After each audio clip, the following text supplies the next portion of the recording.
வணக்கம். பொள்ளாச்சி டுடே செய்தி தொகுப்புகள்.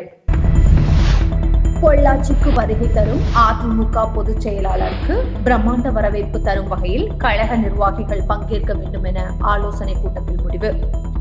தமிழக முன்னாள் முதல்வரும் அதிமுக பொதுச் செயலாளர் எடப்பாடி பழனிசாமி அவர்கள் வரும் 10ஆம் தேதி பொள்ளாச்சி திருவள்ளுவர் திடலில் பரப்புரையில் ஈடுபட உள்ளார். அவருக்கு மிக பெரும் வரவேற்பு அளிக்கும் வகையில் அதற்குண்டான ஆலோசனை கூட்டம் பொள்ளாச்சி நகர செயலாளர் வி. கிருஷ்ணகுமார் தலைமையில் நடைபெற்றது. அப்போது கலந்து கொண்ட நிர்வாகிகளிடையே நகர செயலாளர் கிருஷ்ணகுமார் பேசும்போது, பரப்புரை மேற்கொள்ள வருகை தரும் நமது கழக பொதுச் செயலாளருக்கு பொள்ளாச்சி நகரம் மற்றும் சுற்றுவட்டார பகுதியில் இருந்து கட்சியின் கிளைவார்டு செயலாளர்கள் அதிக அளவில் பொதுமக்கள் பங்கேற்க வீடு வீடாக சென்று அழைப்பு விடுக்க வேண்டும். அவர்களுக்கு தேவையான உணவு, குடிநீர் உள்ளிட்டவை ஏற்பாடு செய்ய வேண்டும் எனவும், பொதுக்கூட்டத்திற்கு அழைத்து வரும் பொதுமக்கள் பாதுகாப்பாக வாகனங்களில் அழைத்து வர வேண்டும். பொள்ளாச்சியில் கூடும் கூட்டம் நமது பொதுச் செயலாளர் பாராட்டின் நன்மதிப்பை பெற வேண்டும் என ஆலோசனை கூட்டத்தில் தெரிவித்தார். ஆலோசனை கூட்டத்தில் கட்சியின் மூத்த நிர்வாகிகள், பொறுப்பாளர்கள், வார்டு கிளை மற்றும் செயலாளர்கள் உள்ளிட்ட திரளான அதிமுகவினர் கலந்து கொண்டனர். வால்பாறை அடுத்து வில்லோடி எஸ்டேட் பகுதியில் பிளம்பர் தண்ணீரில் மூழ்கி உயிரிழப்பு.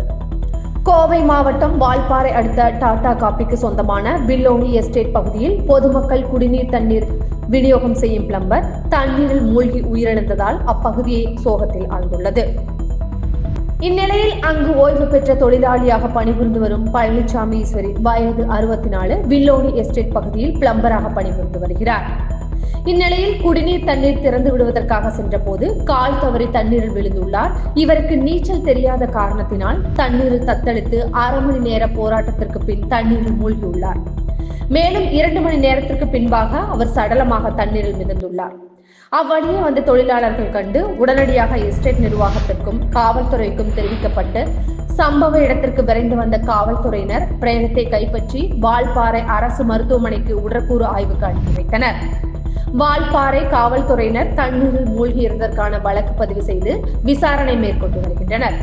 இதனால் அப்பகுதியில் உள்ள மக்கள் மிகவும் சோகத்தில் ஆழ்ந்துள்ளனர். இவர் பணியிலிருந்து ஓய்வு பெற்று நிர்வாக தரப்பில் நல்ல பணியாளர் என்பதற்காகவே மீண்டும் பணியமர்த்தப்பட்டது குறிப்பிடத்தக்கது. செய்தி தொகுப்புகள் இத்துடன் நிறைவடைகிறது. மேலும் தொடர்வதற்கு இந்த சேனலை சப்ஸ்கிரைப் செய்து கொள்ளவும்.